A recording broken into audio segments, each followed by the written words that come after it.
কোনো টাকা খরচ না করে যদি ঘরেই আপনি সুন্দর একটা পাপোশ তৈরি করে নিতে পারেন তাহলে কেমন হয় বলেন তো? আজকে আপনাদের সঙ্গে একদমই বিনা খরচে একটা পাপোশ বানানোর ভিডিও শেয়ার করব। আসসালামু আলাইকুম, কেমন আছেন সবাই? আশা করছি যে যেখান থেকে ভিডিওটি দেখছেন সবাই আল্লাহর রহমতে ভালো আছেন। আমরাও আলহামদুলিল্লাহ বেশ ভালো আছি। এখানে দেখতে পাচ্ছেন আমি পুরাতন একটা পাপোশ নিয়েছি। এই পাপোশের পাশে যেই এক্সট্রা যেই সুতাগুলো ছিল সেগুলো আমি কেটে ফেলে দিলাম। আর এখানে আমি একটা চট নিয়েছি। এই চটটা আমি আরও ২ বছর আগে ঢাকায় থাকতে কিনেছিলাম। তো পাপোশ বানানোর উদ্দেশ্যেই কিনেছিলাম। তবে সময় সুযোগ আর হয়ে ওঠেনি, পাপোশও আর বানানো হয়নি। তো ভাবলাম আজকে এই পুরাতন পাপোশটাকে নতুন একটা লুক দেয়া যাক। তো যার কারণে আমি এখানে এই চটটা নিয়ে বসে পড়েছি। এখানে আপনারা এই চটের পরিবর্তে চালের যে বস্তা মানে আমাদের চাল কেনার পর যে বস্তাটা আসে সেটা কেটেও কিন্তু এই পাপোশটা তৈরি করতে পারবেন। এটাও কিন্তু দেখতে বেশ ভালো লাগবে। আমার কাছে কেনা চট ছিল বলে আমি কেনা চটটা ব্যবহার করছি। আপনাদের কাছে না থাকলে আপনারা চালের বস্তা দিয়ে করতে পারবেন। যেহেতু আমার এটা কেনা চট এ কারণে এটার কালারটা একদমই সাদা, আর চালের বস্তার কালারটা এতটা সাদা হয় না। তবে মোটামুটি কাজ চলে যাওয়ার মতো কিন্তু হয়। যেহেতু বিনা খরচে এটা আমরা তৈরি করব, তাই আপনারা চালের বস্তা দিয়ে ইজিলি এটা করতে পারবেন। কোনো টাকা পয়সা আপনাদের এখানে খরচ করতে হবে না। তো এই যে আমি এটা গ্লু গানের সাহায্যে পাপোশের সাথে ভালো করে লাগিয়ে দিয়েছি। আপনারা গ্লু গানের সাহায্যে যদি লাগাতে না চান সেক্ষেত্রে এটাকে কিন্তু সেলাই করে নিতে পারেন। চট সেলাই করার জন্য এক ধরনের সুই পাওয়া যায়। এই যে দেখতে পাচ্ছেন যে সেলাইটা আমি করছি, এটা কিন্তু চট সেলাই করার সুই। তো এই সুইয়ের সাহায্যে আমি সেলাই করে নিচ্ছি মাঝখানে। কেননা এটা যেহেতু আমি আঠা দিয়ে চারপাশটা লাগিয়েছি, মাঝখানটা কিন্তু লাগানো হয়নি। তো মাঝখানের অংশগুলো যেন খুলে না যায় বা ছিঁড়ে না যায়, তাই আমি মাঝখানে একটু করে সেলাই দিয়ে দিচ্ছি। এই যে দেখতে পাচ্ছেন পুরোটা আমি কিভাবে সেলাই করে নিয়েছি। এখন এটাতে আমি একটা ফ্লাওয়ার আঁকবো। তো প্রথমে আমি যে বাটিটা নিয়েছিলাম এটা বেশ বড় হয়ে যাবে, এই কারণে এটা বাদ দিয়ে আমি ছোট্ট আরেকটা বাটি দিয়ে ফ্লাওয়ারটা করেছি। এই পাপোশটা আমি যেরকমটা বানাবো ভেবেছিলাম বা আমার প্ল্যান যেরকম ছিল সেরকমটা আমি বানাতে পারিনি।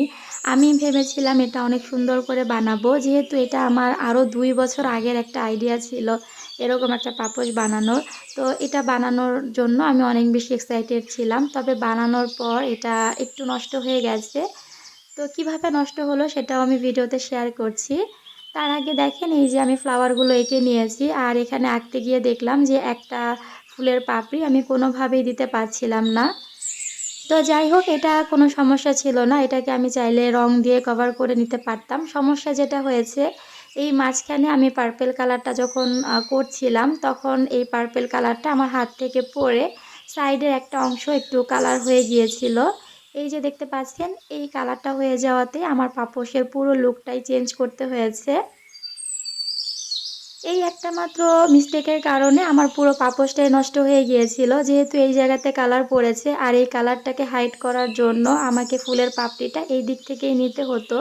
তো ফুলের পাপড়িটা নিতে গিয়ে এখানে আমি যেভাবে করতে চেয়েছিলাম পাপোশটা সেরকম হয়নি। এমনিতেও চটের ওপরে কালারটা ঠিকভাবে বসছিল না। তো পানি দিয়ে আমি অনেক কষ্ট করে কালারটা বসিয়েছি বা ফ্লাওয়ারটা আমি অনেক কষ্ট করে এঁকে নিয়েছি। তবে এই যে আমি যেরকমটা পেন্সিল দিয়ে এঁকেছিলাম এইভাবে যদি ফ্লাওয়ারটা করতে পারতাম তাহলে লুকটা অনেক ভালো আসতো। এঁকে নেওয়ার পর কালার করলে কিন্তু সবগুলো পাপড়ি একদম সমানভাবে হতো, দেখতে অনেক ভালো লাগতো। তবে এই যে দেখতে পাচ্ছেন আমার এটার এই অবস্থা হয়েছে, পাপড়িগুলো একটাও কিন্তু সুন্দর হয়নি। এমনিতেই তো আঁকাআঁকির কাজ আমি খুব একটা ভালো পারি না। তারপরে যদিও একটু টুকটাক করতে গিয়েছিলাম, সেটা এই যে একটা সামান্য রং পড়ে যাওয়ার কারণে নষ্ট হয়ে গেল। তো আপনারা যারা রঙের কাজ করবেন তারা অবশ্যই একটু সাবধানে করবেন। আমার মতো এরকম মিস্টেক যেন না হয়। কেননা সাদা কিছুর মধ্যে যদি সাইডে একটুখানি রং পড়ে যায় অমনি কিন্তু পুরো ডিজাইনটাই নষ্ট হয়ে যায়। এই পাপোশটা নিয়ে আমি অনেক বেশি আশাবাদী ছিলাম যে অনেক সুন্দর করে পাপোশটা আমি তৈরি করব।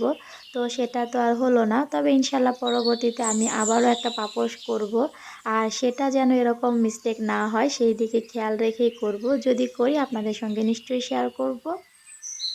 তো তো পাপোশে ১ম এ আমি একটু আফসান দিয়ে কাজ করেছিলাম। তো পরবর্তীতে আফসানটা আমার ভালো লাগেনি। আমি ওইটা পরে ঠিক করে নিয়েছি। আমি ভিডিও শেষে আপনাদেরকে ফাইনাল লুকটা দেখিয়ে দিব।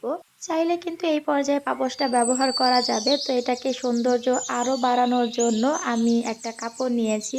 আমার কাছে এরকম নেটের কাপড় ছিল। তো সেটার নিচের অংশটা আমি কেটে নিয়েছি। এটা একটু লেসের মতো দেখতে। আর এই যে কুচি, কুচি করে আমি চারপাশে এটা দিয়ে দিয়েছি। তো দেওয়ার পরে কিন্তু এটার সঙ্গে কাপড়ের অ্যাডজাস্টটা ভালো লাগছিল না। তো সেটাকে আরেকটু হাইড করার জন্য আমি ম্যাক্রামের সুতা দিয়ে একটা বেনি করে নিয়েছি। আর এই বেনিটাকে চারপাশে লাগিয়ে দিয়েছি। এখন দেখতে পাচ্ছেন খুব সহজেই কাপড় আর পাপোশের যেই জোড়াটা সেটা কিন্তু সুন্দর মতো হাইড করা গেছে। এখন কিন্তু দেখতে বেশ ভালোই লাগছে। তবে ফুলের শেপটা যদি একদম পারফেক্টলি হতো তাহলে এটা দেখতে আমার কাছে মনে হয় একদম পুরোপুরি আমার মনের মতো হতো। তো যাই হোক, আমি এই যে পরবর্তীতে ফুলের শেপটা যতটুকু সম্ভব হয়েছে ঠিক করার চেষ্টা করেছি।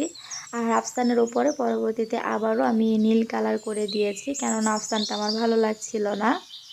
আপনাদের কাছে এই পাপোশ বানানোর আইডিয়াটা কেমন লেগেছে কমেন্ট করে অবশ্যই জানাতে ভুলবেন না। আর আপনারাও আপনাদের বাসার পুরাতন পাপোশকে এভাবে নতুন একটা লুক দিতে পারেন। যারা আঁকাআঁকির কাজ ভালো পারেন তারা অনেক সুন্দর করে এখানে আর্ট করে নিতে পারেন। যদিও চটের বস্তাতে আর্ট করতে একটু ঝামেলা হয়, তারপরও আপনারা এখানে বহু পেইন্টিং করতে পারেন বা অন্য মনের মতো করে কিছু একটা এঁকে নিতে পারেন। দেখতে কিন্তু ভীষণ ভালো লাগবে। আর এই পাপোশটা আমাদের বাসার সবাই অনেক পছন্দ করেছে। আমার একদম 100% মনের মতো না হলেও যা হয়েছে আলহামদুলিল্লাহ ভালোই হয়েছে। আজ বিদায় নিচ্ছি। আল্লাহ হাফেজ।